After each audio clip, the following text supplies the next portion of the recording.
L'équilibre psychologique du chrétien, c'est le fait de savoir, d'avoir la certitude que qu'il est sur terre pour un moment, que c'est un pèlerinage, pas seulement qu'il est sur terre pour un moment. Les athées, les agnostiques savent cela, hein, mais pour eux, vivre, voilà, le but de la vie, c'est, voilà, ce sont des choses humaines.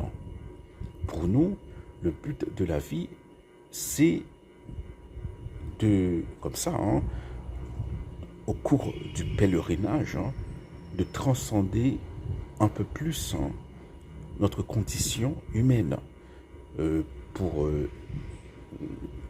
employer le langage des mystiques, hein, c'est de nous diviniser de plus en plus, hein. Cela veut dire, hein, devenir de plus en plus humble, hein, et de plus en plus amoureux, amoureux de Dieu, amoureux du prochain. Bon, c'est la même chose, hein, Jésus le dit, hein, le deuxième commandement est comme le premier. Voilà, donc si un chrétien oublie cela, voilà, il sera dans un état de déséquilibre psychologique. Cela veut dire que parce que le monde lui dit des choses, hein. Le monde lui dit, eh bien, il y avait un publicitaire français qui disait, si à 50 ans, tu n'as pas ta Rolex, tu as raté ta vie. Bon, voilà. Le monde, alors, on ne te dit pas ça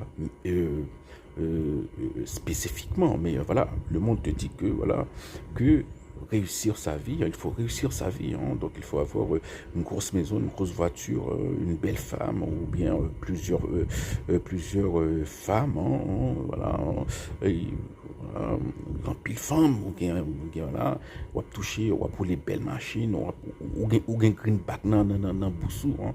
C'est ce que le monde, voilà, nous sommes bombardés par ce message-là, hein, sur les réseaux sociaux, et c'est presque, on ne peut pas y échapper, hein, dans un sens, hein. Voilà, c'est la raison pour laquelle il faut toujours se rappeler, hein, c'est un pèlerinage, hein. Nous ne sommes pas chez nous ici, nous avons une mission à remplir, hein, nous sanctifier et participer à la sanctification des autres et du monde, hein, et aider les autres, parce que spécialement les plus mal lotis, parce qu'en aidant les plus mal lotis, nous aidons le Christ, hein. Il le dit dans Matthieu 25, 31, 46, je n'invente rien. Donc il faut toujours se rappeler cela, hein.